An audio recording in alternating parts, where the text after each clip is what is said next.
안녕하세요. 이제 드디어 캠벨 생명과학의 7번째 챕터, 세포의 구조와 기능, 즉 세포를 전반적으로 다루는 챕터를 나가보도록 하겠습니다. 이번 챕터 역시 놓치는 부분 없이 꼼꼼하게 짚고 넘어갈 테니 꼭 끝까지 순서대로 잘 따라와 주셨으면 감사하겠습니다. 첫 번째로 준비한 순서는 바로 세포를 나누어 보는 겁니다. 1600년대 중후반 현미경을 통해 살아있는 세포가 관찰되었습니다. 그 이후 모든 생명체가 이 세포로 이루어져 있다는 사실이 밝혀졌죠. 이런 세포들에게는 공통적으로 나타나는 특성들이 존재하는데, 예를 들어 이렇게 세포막으로 둘러싸여져 있고요. DNA 형태로 유전자를 운반하는 염색체를 가지며 단백질을 합성할 수 있는 이런 리보좀이라는 기구를 가지고 있습니다. 하지만 이런 세포들은 여기 그림에서 구분한 것처럼 핵의 유무로 원핵세포와 진핵세포로 나누어 볼 수가 있습니다. 원핵세포는 핵이 없기 때문에 DNA라고 불리는 유전 물질이 세포질 내부에 모여 있게 되고, 우리는 그 구역을 핵양체라고 부릅니다. 우리는 약 35억 년 전에 공통의 조상으로부터 분화된 것으로 추정되는데요. 여기서 진정세균이 나오고 고세균이 나오고 그 갈래에서 진핵생물이 빠져나옵니다. 이때 진정세균과 고세균은 원핵세포를 가지고 있습니다. 예를 들어서 우리가 한 번쯤 들어본 대장균이나 포도상구균 같은 세균들이 이 진정세균에 포함되게 되고 원핵세포를 가지게 되는 것이죠. 반면 진핵세포는 핵을 가지고 있습니다. 그렇기 때문에 DNA라는 유전 물질이 이중막 구조인 핵막 속에 잘 보관되어 있습니다. 또한 핵 외에도 막으로 둘러싸인 다양한 소기관들이 발달해 있다는 점이 원핵세포와의 뚜렷한 차이점입니다. 쉽게 나눠보면 진핵세포의 경우에는 핵막으로 구분되는 핵이 있고 막성 소기관이 존재하는 겁니다. 원핵세포에는 이러한 구조물이 없고요. 아까 나누었던 갈래를 보시면 고세균으로부터 빠져나온 진핵생물이 우리 근처에 있는 동식물이라고 생각을 하시면 되고요. 당연히 인간도 진핵세포를 가지고 있다라고 생각하시면 됩니다. 이처럼 생명과학에서는 세포를 크게 원핵세포와 진핵세포로 나누는데, 결국 이번 7장에서는 사람을 포함하는 진핵세포의 구조가 훨씬 중요하겠죠. 따라서 진핵세포의 구조와 기능에 초점을 맞추어서 앞으로의 진도를 나가보겠습니다. 그럼 이제 본격적인 진도를 나가기 전에 제가 귀여운 사진 한번 띄워놨죠. 질문을 하나 던져보려고 해요. 코끼리와 다람쥐는 둘 다 동물로 진핵생물이죠. 그럼 진핵세포를 가지고 있을 겁니다. 그런데 코끼리가 쥐보다 크기가 압도적으로 커요. 이때 누구의 세포가 더 클까요? 정답과 명확한 근거는 다음 챕터에서 같이 확인해 볼게요.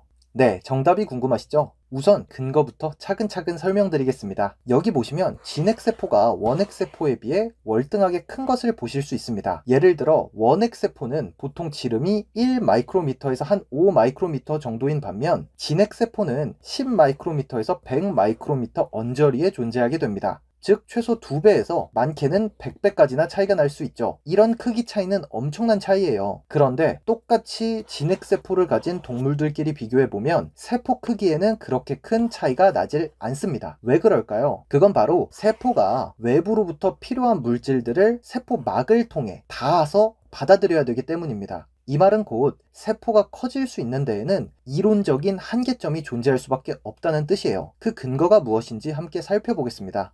자, 간단한 예로 가로, 세로 높이가 모두 1cm인 정육면체를 세포라고 생각해 볼게요. 이때 세포의 표면적은 가로랑 세로를 곱한 다음 이렇게 6개의 면을 곱해주면 됩니다. 즉 가로 1, 세로 1, 그리고 면이 6개니까 다 곱했을 경우 6이 나오겠죠? 단위는 생략하고 편하게 얘기하겠습니다. 그런데 표면적이 아니라 부피를 구할 때는 가로, 세로, 높이의 곱수로 구합니다. 그래서 1 곱하기 1 곱하기 1은 1이죠. 비율을 따져봤을 때 표면적 대비 부피의 비율이 6대 1입니다. 자, 근데 이제 한 변의 길이를 5cm로 늘려볼게요. 그러면 표면적을 구할 때는 식이 가로 곱하기 세로 곱하기 면의 개수니까 6개죠? 곱하면 150이 나옵니다. 반면 부피는 가로, 세로, 높이니까 5 곱하기 5 곱하기 5, 125가 나옵니다. 즉 표면적 대비 부피의 비율이 1.2대 1인 것을 볼 수가 있죠. 엄청나게 줄어든 겁니다. 세포가 커질수록 내부의 공간은 급격하게 커지는데 외부와 맞닿을 수 있는 표면적은 상대적으로 적어지기 때문에 산소나 양분 같은 물질을 내부를 채울 정도로 외부에서 충분히 공급받기가 어려워지는 겁니다. 따라서 코끼리처럼 덩치가 큰 동물이 다람쥐에 비해서 세포가 커지는 것이 아니라 세포의 크기는 거의 비슷하고 훨씬 더 많은 수의 세포로 그 공간을 채운다 라고 이해하셔야 되는 거죠.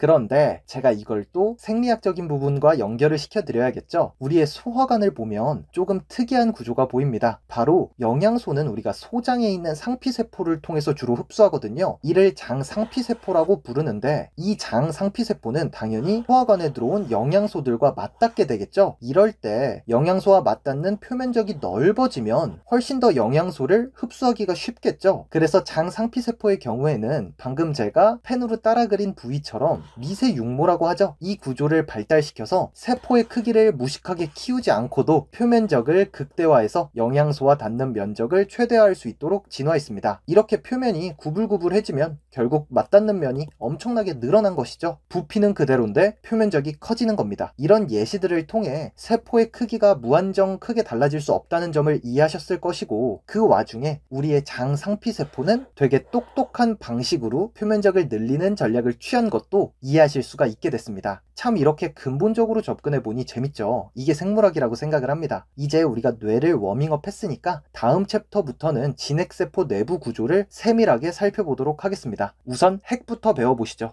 자, 그럼 이제 진핵세포 내부의 구조물 중 하나인 세포 핵을 살펴보겠습니다. 세포가 세포막이라는 구조로 내부와 외부를 분리해 둔 것처럼 핵 역시 핵막이라는 구조물로 내부와 외부를 분리합니다. 그리고 이 핵 속에는 진핵세포가 가진 대부분의 유전 정보가 보관되어 있죠. 일부는 미토콘드리아 속에도 있기 때문에 전부가 아니라 대부분의 유전 정보가 보관되어 있다고 설명한 것입니다. 우선 이 막을 자세히 그려보면 인지질 이중층으로 이렇게 존재하는 겁니다. 그런데 반대에도 똑같이 존재하기 때문에 이중막이라고 부르는 거죠. 이걸 꼭 기억해야 됩니다. 인지질 이중층이 이중막 형태로 존재한다. 그리고 이런 핵막이 주머니처럼 쭉 연결되어 있죠. 그러다 보니 사이에는 공간이 존재하게 됩니다. 이 공간을 잠깐 확대해 볼게요. 핵막 사이에 외부와 핵 내부의 공간을 연결시켜주는 통로가 존재하죠. 여기를 바로 핵공이라고 부릅니다. 또한 이 핵공에는 그냥 틈만 존재하는 게 아니라 다양한 요 보라색으로 표현한 단백질 복합체들이 함께 위치해 핵 안에서 만들어지는 mRNA, 전사를 통해 만들어지는 거였죠. 이건 밖으로 내보내게 되고요. 세포질에서 또 합성된 단백질들이 있잖아요. 그게 다시 핵 속으로 들어갈 수도 있습니다. 왜냐면 이 전사를 돕는 인자들이 단백질인 경우가 많아요. 이 경우엔 밖에서 만들어져서 다시 안으로 들어갈 수도 있어야겠죠. 이처럼 핵공은 단백질 복합체들이 위치해 안으로 들어가는 물질이나 밖으로 나오는 물질의 출입을 조절해주는 역할을 합니다. 마지막으로 이러한 이중막 구조가 안정적이게 유지가 되기 위해서는 내부에서 이를 지지해주는 단백질도 존재해야 합니다. 여기 민트색으로 표시된 구조인데, 이는 중간섬유라고 불리는 단백질로 구성되어 있고 라민이라고 불립니다. 그래서 이 이름을 꼭 기억해 주셔야 돼요. 중간섬유는 세포 챕터의 후반부에서 배울 예정이니 지금은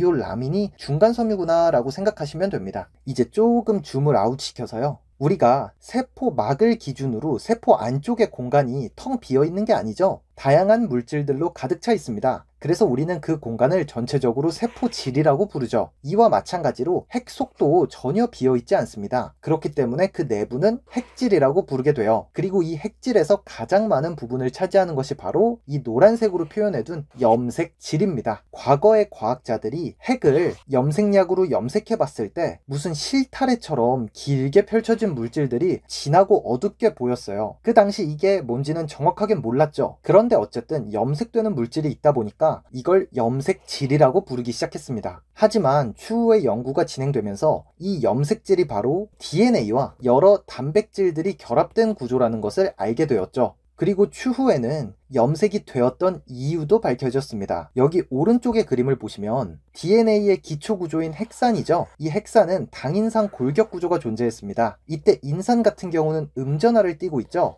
이러한 이유 때문에 메틸렌 블루같이 양전하를 띠는 염기성 염색약을 처리하면 해당 부분들이 염색이 되었고요. 이를 우리가 현미경을 통해서 관찰할 수 있었던 겁니다. 염기성 염색약은 당연히 수소이온을 받아들이니까 양전하를 띠게 되겠죠. 그래서 이 양전하가 당인산 골격의 음전하에 결합되었다라고 생각하시면 됩니다. 그런데 세포 분열을 공부해 보신 분들은 아시겠지만 세포가 분열기에 들어서면 스파게티 면처럼 풀려져 있던 요 염색질들이 점점 응축되면서 더 질서 있는 구조를 갖추게 됩니다. 세포가 분열될 때 새로 생기는 세포에게도 유전 물질을 정확하게 반씩 나눠주어야겠죠? 그러니까 나누기 쉽게 응축된다고 생각하시면 됩니다. 자세한 내용은 또 세포 분열 시간에 가르쳐 드릴게요. 뒤에 다 나옵니다. 그래서 어쨌든 이렇게 유전 물질이 막대기 모양으로 뚜렷하게 응축된 상태를 뭐라고 부르죠? 염색체라고 부릅니다. 한 번쯤 들어보셨을 거예요. 그리고 진핵생물들은 종마다 고유한 염색체 수를 가지는데 사람은 체세포를 기준으로 46개의 염색체를 가지게 되고요. 예외적으로 생식세포만 정자와 난자를 얘기하는 거예요. 그 절반인 23개를 가지고 있습니다. 체세포가 뭔지 잘 모르시는 분들도 계실 텐데 체세포는 그냥 우리 몸에 있는 모든 세포를 뜻하는 거고 거기서 정자와 난자인 생식세포만 따로 분류해 주시면 되는 거예요. 쉽죠? 자, 방금 전까지는 분열 직전의 그 짧은 순간을 설명드린 거고요. 대부분의 세포는 분열 전에 놓여 있겠죠. 이런 분열 전의 핵 속을 살펴보면 한 가지 눈에 띄는 구조가 존재합니다. 바로 제가 인이라고 적어둔 이 부위 보이시나요? 현미경으로 보면 유독 어둡게 보이는 부분입니다. 그리고 여길 바로 인이라고 부르죠. 이는 막으로 쌓여있는 특별한 구조라기보다는 각 염색체 속에 있는 특정 유전자들이 모여있는 부위라고 생각하시면 됩니다. 그럼 그게 어떤 유전자냐? 바로 우리가 전사 번역 파트에서도 배웠던 리보좀 기억나시죠? 그 리보좀을 만드는 데 필요한 부품 중 하나인 rRNA를 만들어낼 수 있는 유전자들이 이 인에 가득 존재한다라고 생각하시면 돼요. 흥미로운 점은 이 rRNA를 만들어낼 수 있는 유전자들이 여러 염색체에 흩어져 있음에도 불구하고 유전 물질이 풀어져 있을 때 서로 인이라는 구역에 모여져 있다는 거예요. 그럼 이 인은 왜 어둡게 보이는 걸까요? 이유는 크게 두 가지가 존재합니다. 첫째로 인이라는 곳에서는 rRNA가 이 리보좀 RNA예요. 그래서 rRNA입니다. 이 rRNA가 활발하게 전사되고 있기 때문에 이 과정을 돕는 전사인자 같이 다양한 단백질들이 모여 있게 되겠죠. 일을 계속 해야 되는 거예요. 그러니 인에는 여러 물질이 가득하게 됩니다. 또한 둘째로 전사된 rRNA가 그냥 바로 리보좀이 되는 게 아니라 이미 세포질에서 번역된 단백질 있죠. 그 단백질 중에서 리보좀을 구성할 수 있는 단백질들이 다시 핵 속에 있는 인으로 돌아가게 됩니다. 그런 다음에 rRNA와 밖에서 만들어서 들어온 단백질이 결합이 되게 되는 것이죠. 그러면 이것 자체가 리보좀을 구성하는 소단위체를 만들어내게 됩니다. 이렇게 rRNA와 단백질들이 다시 리보좀 소단위체로 조립되는 과정 역시 인 내부에서 진행되기 때문에 인이라는 곳에는 rRNA도 있죠. 전사하는 전사인자도 있죠. 리보좀 단백질들도 안으로 들어와 있죠. 즉 다양한 물질들이 고농도로 모여 있기 때문에 염색을 하게 되면 타 부위에 비해서 더 진하게 되는 거고요. 그 결과 현미경으로 관찰했을 때 핵 중에서도 유독 어둡게 보이게 되는 겁니다. 여기서 많이 헷갈릴 수 있는 포인트가 있다고 생각해요. 그래서 짚어보고 넘어가도록 하겠습니다. 바로 리보좀의 조립 과정이 완벽하게 이해는 안 되셨을 거예요. 쉽게 설명을 해드리면 인이라는 구역이 어떤 구역이었죠? 각 염색체들 중에서 rRNA를 전사할 수 있는 부분들이 몰려있는 곳이 인이었습니다. 그러니까 당연히 그 인 속에 있는 유전자 부분으로부터 rRNA가 전사되어서 만들어질 수가 있고요. 진핵세포의 경우에는 이 rRNA가 4가지 종류가 있는데 바로 18S, 28S, 5.8S, OS 이렇게 4가지 종류가 존재합니다. 그런데 여기서 하나 추가하고 싶은 지식은 OS에 해당하는 rRNA는 인이 아니라 인 밖의 다른 유전자로부터 전사되어서 인 속으로 이동된다는 점만 딱 구별해서 기억하시면 돼요. 한편 다른 유전자들로부터 mRNA가 전사되어서 세포질 밖으로 나가게 됩니다. 그럼 이 세포질 밖에서 mRNA가 번역이 되게 되겠죠. 그렇게 만들어진 단백질 중에서 리보좀의 한 파트를 차지하는 단백질들은 다시 리보좀 단백질로서 핵 속으로 들어가게 됩니다. 그래서 인으로 가게 되는 거예요. 그러면 여기에 지금 리보좀 단백질들을 제가 깨알같이 표시해 놨죠. 이렇게 rRNA들과 밖에서 번역되어서 들어오는 리보좀 단백질들이 합쳐져서 리보좀 소단위체가 되는 거예요. 이걸 제가 앞서서 구두로 설명하다 보니까 확실하게 이미지네이션이 안 돼서 이해가 안 되셨을 수 있습니다. 하지만 이 그림을 통해서는 어느 정도 이해가 좀 잘 되셨죠. 그래서 조금 더 자세히 보시면 28S, 5.8S 그리고 인의 바깥 부분에서 전사되어져서 인으로 들어온 OS, rRNA와 리보좀 단백질 한 49개에서 50개 정도의 폴리펩티드입니다. 이것들이 들어와서 합쳐지면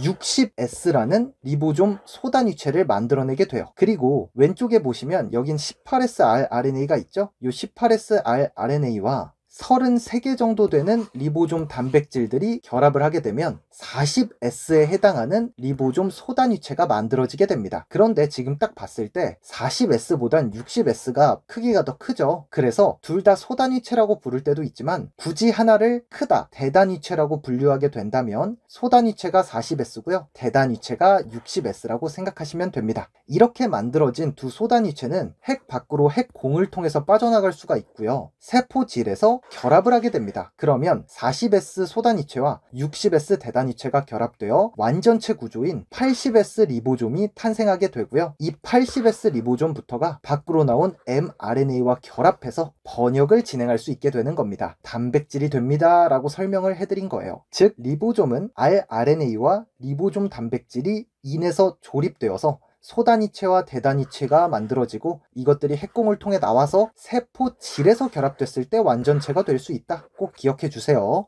자, 근데 잠깐만요. 또 멈췄는데 왜 그러냐면 많은 분들이 헷갈려하는 점 두 개만 또 짚고 넘어가도록 할게요. 이렇게 공부를 하다 보면 계속 모르는 지점들이 등장하기 시작해요. 그런 것들을 잘 해결하고 원만하게 풀어 나가줘야 뒤에 갔을 때도 이 개념 당연한 거지 라고 받아들여지기 때문에 오히려 지금 어렵고 돌아가는 것 같지만 더 빠른 길로 가고 있다고 생각하시고 즐겁게 강의를 들어주세요. 두 가지 질문이 아마 생기셨을 거예요. 60S의 대단위체와 40S의 소단위체가 합쳐졌는데 왜 100이 아니라 80이죠? 그쵸? 요거 궁금하셨죠? 그리고요, rRNA를 그냥 이름 붙여서 따로따로 구분하면 되지 왜 28S, 5.8S, 5S, 18S 이렇게 S를 붙여가지고 구분하게 되는 걸까요? 복잡하게. 이 두 가지 질문을 해결해 드리려고 해요. 여기서 말하는 S는요, 스베드벨이라는 단위로 침강계수를 의미합니다.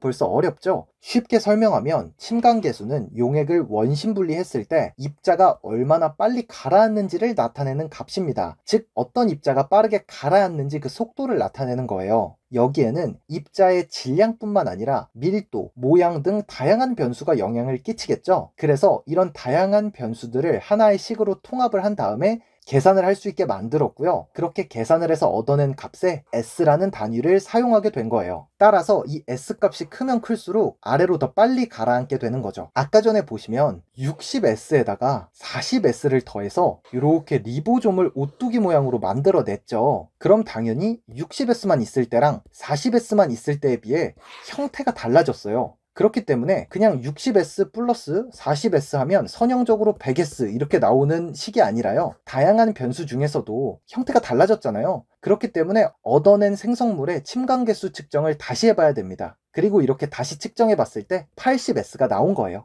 또한 같은 맥락에서 rRNA들 역시 원심분리 실험 결과에 따라서 이름을 28S, 5.8S, 5S, 18S라고 결정한 것이라고 보시면 되고요. 당연히 28S가 5S보다 아래에 있겠죠? S값이 크니까요. 이렇게 이해하시면 이거 뭔데 이렇게 불러? 왜 더했는데 80이 나와? 라는 거에 찝찝함을 느끼지 않고 공부를 하실 수가 있어요. 이거 그냥 원심분리 실험 결과에 따라 침강계수로 이름을 붙였구나. 이거 이렇게 부르는 거 헷갈려 할 필요 없겠다. 당연한 거네. 하면서 넘어가시면 스텝업이 되신 거고, 추후에 더 어려운 학문을 공부하실 때도 18S rRNA, 28S rRNA 이런 단어들 일상적으로 접하실 거거든요. 이제 그런 것들이 당연하구나 라고 다가오시게 될 거예요. 리보좀을 자세히 배워보니까 그동안 이런 정보를 잘 모르셨던 분들은 지식들이 이어지기 시작하면서 공부가 더욱 재밌어지실 겁니다. 혼자 독학해도 문장이 잘 읽히실 거니까요. 이게 뭔지 모르면 외우면서 되게 답답한 마음이 들잖아요. 저는 이런 점들을 조금 해결해 드리고 싶어요. 오늘 제가 준비한 강의는 여기까지고요. 다음 강의에서는 이렇게 어렵고 복잡하게 배운 리보좀 조금 더 알아봐야겠죠? 오늘 제 강의가 도움이 되었다면 구독, 좋아요, 알림 설정 꼭 부탁드리고요. 친절한 댓글 남겨주시면 혹은 질문 남겨주시면 빠른 시일 내에 답변 드리도록 하겠습니다. 오늘도 공부하시느라 수고 많았고요. 경청해주셔서 감사합니다.